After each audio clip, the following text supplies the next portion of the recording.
I want you to imagine, just for a second, um, the absolute worst-case scenario for a homeowner. Oh, boy. You walk out into your backyard, maybe you're, I don't know, carrying a cup of coffee, ready to enjoy a nice Saturday morning. Yeah, sounds peaceful. But then you are just hit with this undeniable, absolutely horrific smell. Ugh, yeah. The worst.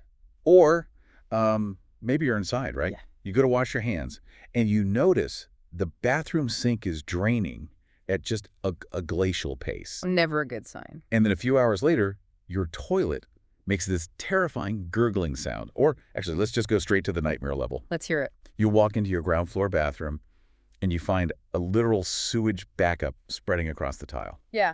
That's the exact moment every single homeowner dreads. It's awful. Because the second you see that water coming up the wrong way, you instantly know three things are going to be true. First, it is not going to be cheap. Definitely not. Second, it is absolutely not going to be convenient. And third, it is going to be incredibly, unforgettably unpleasant.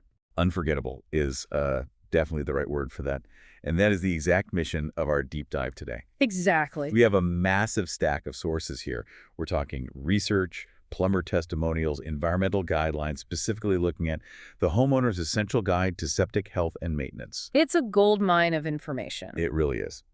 We are going to uncover exactly what professional plumbers wish you knew about your septic system. Because, the goal here is to give you a shortcut, right, to preventing those expensive biohazard level disasters before they ever even happen. Right, and getting that shortcut and potentially saving yourself, what, $10,000 to $20,000 in replacement costs? Really? It really comes down to fundamentally changing how you look at what is buried out there in your yard.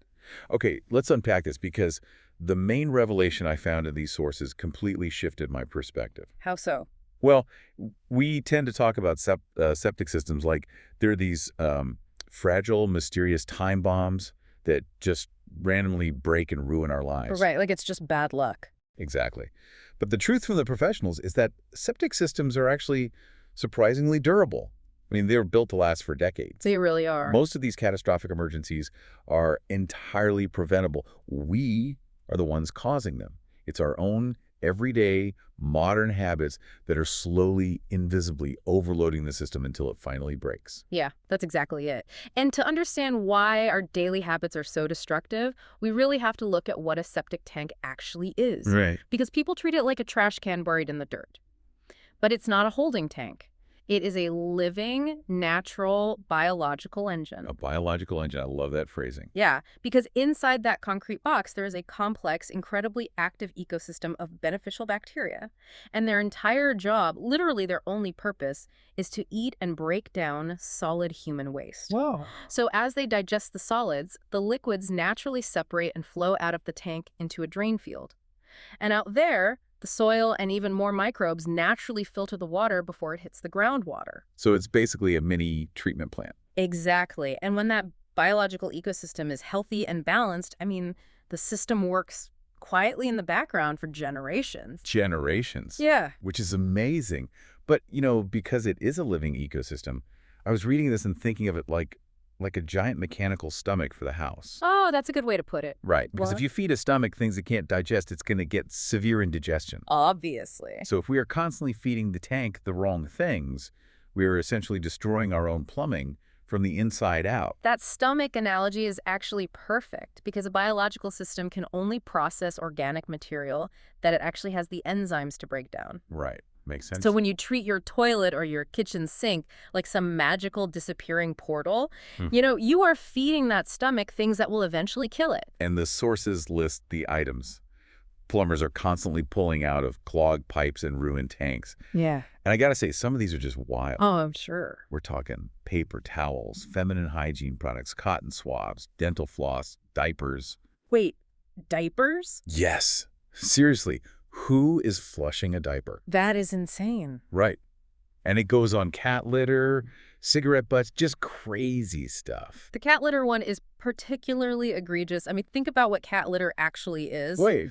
It's literally bentonite clay. It's a substance explicitly engineered to absorb moisture and expand to these rock-hard clumps. Oh, wow. So putting that down a pipe into a water-filled tank is just a recipe for a massive concrete, blockage. The bacteria obviously can't eat clay. So it just sits there. It just sits there, displacing the water capacity you actually need for the system to function.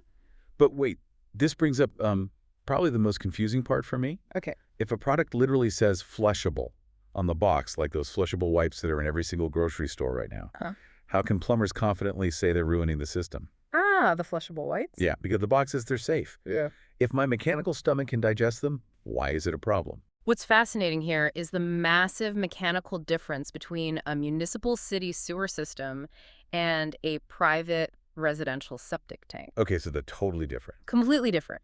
A municipal sewer relies on massive water volume, gravity, and these high-pressure pumps to physically transport waste miles away to a huge industrial treatment plant. Right.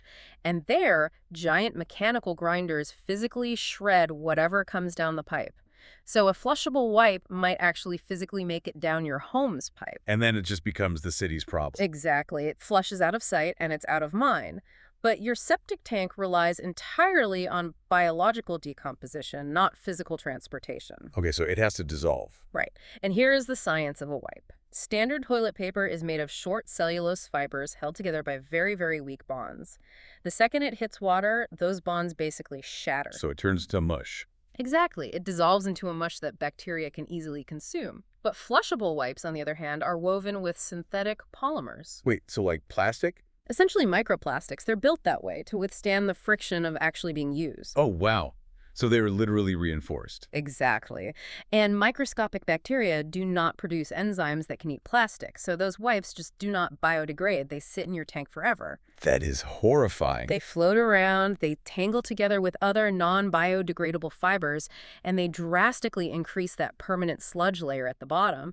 And eventually, they get sucked into the outlet pipe and completely clog your drain field.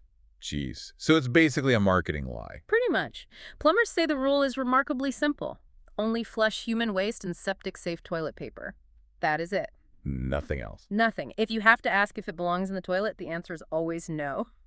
And, you know, that concept of feeding the stomach the wrong things applies perfectly to the kitchen, too. Yeah. Because the kitchen sink is the other main entry point for disaster, specifically through grease, oils, and fats. Oh, yeah, the grease trap. Now, this one is so deceptive because when you finish cooking, say, a pan of bacon, the grease is hot and it's liquid.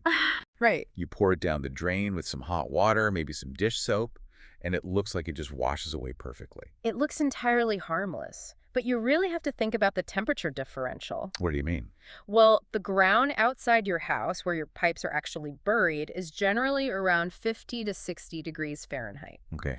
As soon as that hot liquid fat travels down the pipes and hits that cooler underground environment, it undergoes a phase change. It congeals. Oh, of course. It cools and hardens, turning into this solid, sticky mass right inside the pipe. Like cholesterol in an artery. Precisely. Over time, that fat layer restricts the water flow. It catches hair, coffee grounds, food scraps, and creates a massive clog. Yuck. But even worse, if that liquid fat actually makes it all the way into the septic tank before it cools, it creates a thick, impermeable scum layer floating on top of the water. And that's bad because that thick oil slick prevents oxygen from transferring into the water below, effectively suffocating the aerobic bacteria that are trying to break down the waste. so you're basically smothering your own ecosystem. Exactly. So the plumber's recommendation here is just completely starve the system of fats, let the grease cool in an old glass jar or a tin can, and throw it in the trash. Yes. Use strainers in your sink to catch food scraps.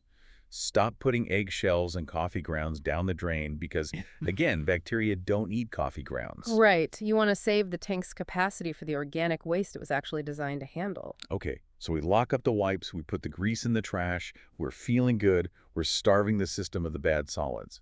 But as I was diving deeper into these plumbing manuals, I realized that avoiding solids is only half the battle. That's right. There's an entirely invisible threat happening in our homes every single day. The liquid threats. Yes, the liquids. Here's where it gets really interesting.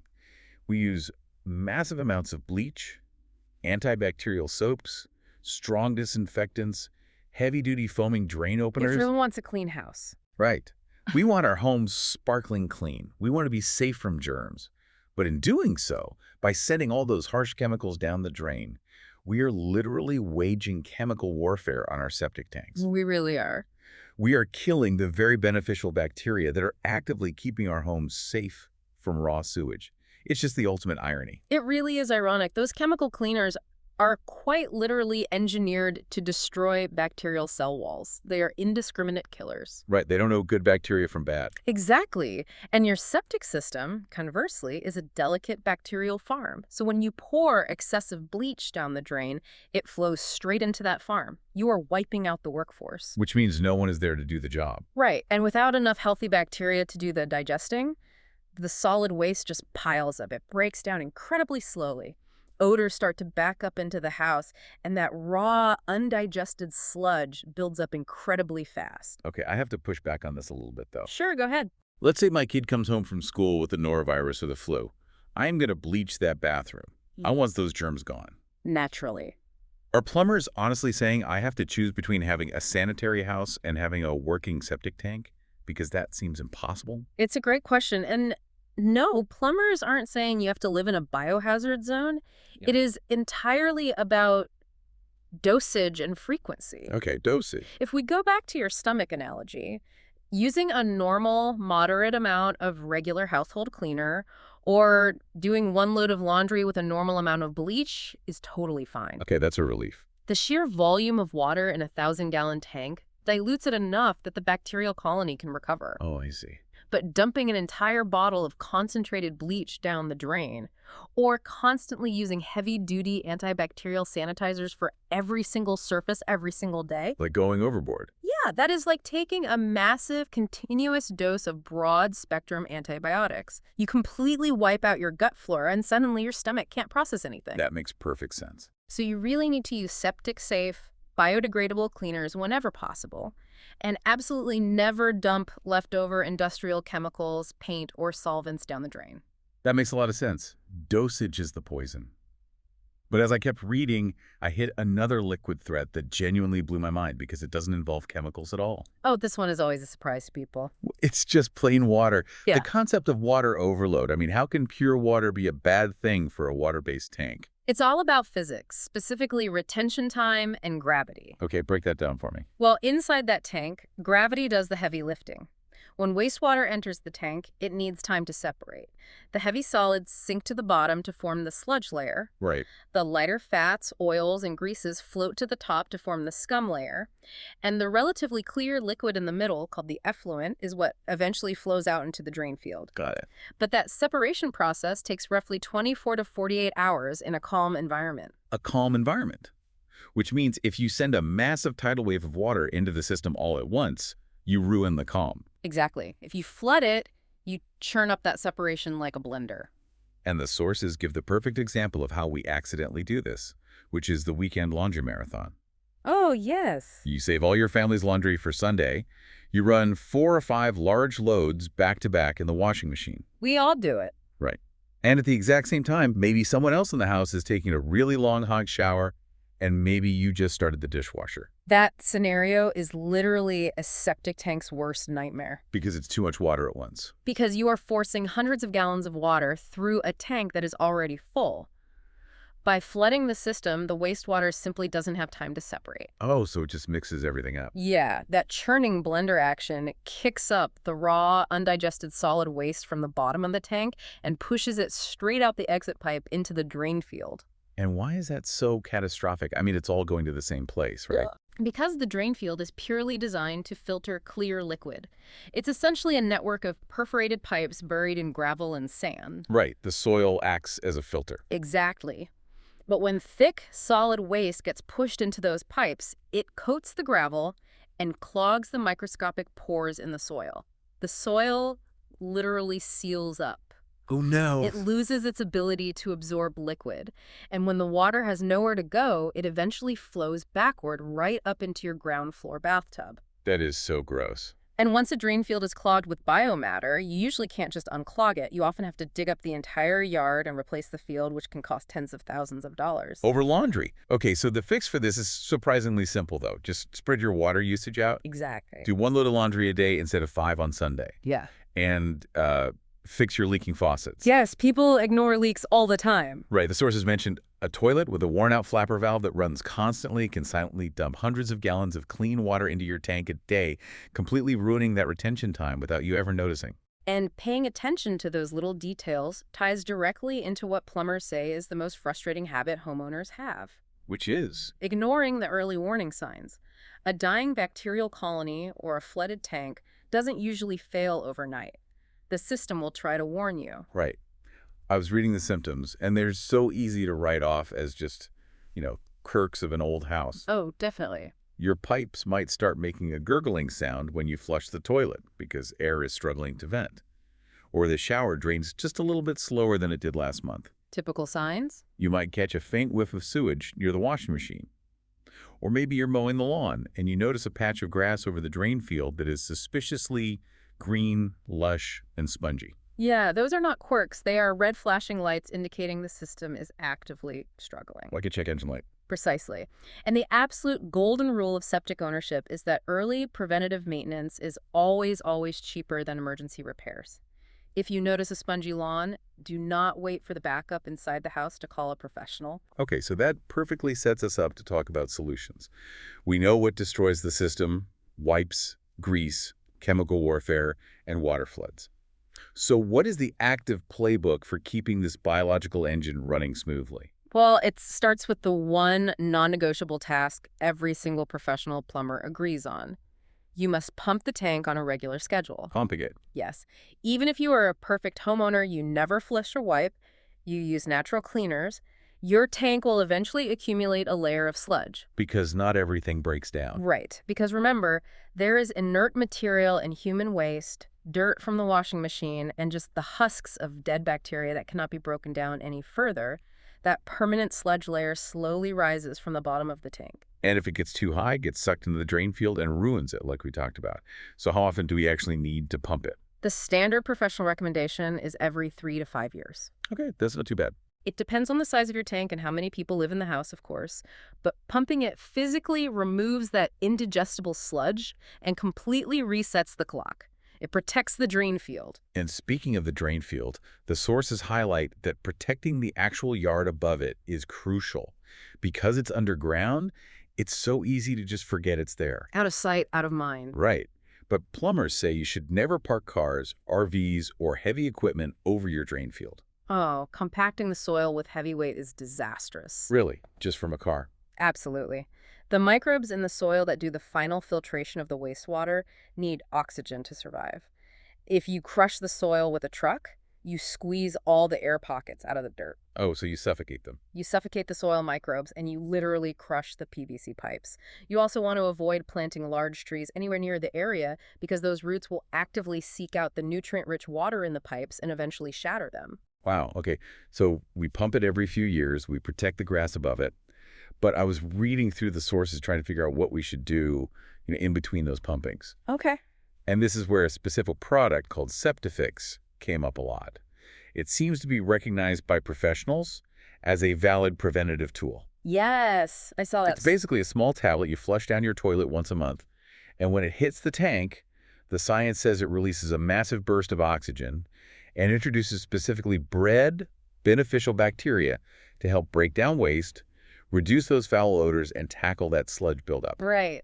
So what does this all mean? Because I'm naturally pretty skeptical of things like this. Is this tablet just a magic fix? Like if I drop this in, can I just stop worrying about my kids using too much toilet paper or someone accidentally dumping bleach? The short answer is a definitive no, and the professional plumbers in the research are incredibly clear about this. Okay, good to know. There is absolutely no chemical or biological additive in the world that replaces the need for a vacuum truck to physically pump out inert sludge. It will not fix a cracked pipe, and it will not unclog a ruined drain field.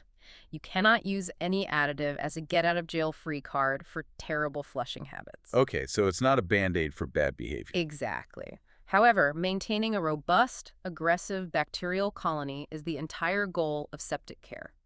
A targeted, professional-grade product like SEPTIFIX acts as ongoing maintenance support. Maintenance support. Yeah, if we go back to the stomach analogy, think of it like taking a daily, high-quality probiotic. Oh, I like that. You still have to eat a relatively healthy diet, and you still have to go to the doctor for checkups, but you are actively giving your gut the tools it needs to digest efficiently. Right, keeping it optimized. By introducing concentrated oxygen into the tank, you are encouraging the growth of aerobic bacteria, which eat waste significantly faster than anaerobic bacteria. It helps the system process the daily load more efficiently, keeps the odors under control, and basically supports the ecosystem between your scheduled professional pumpings. That makes total sense. It's a tool to boost the biological engine, not a replacement for basic common sense. Exactly. And honestly, bringing up common sense makes me realize just how much terrible advice is floating around out there.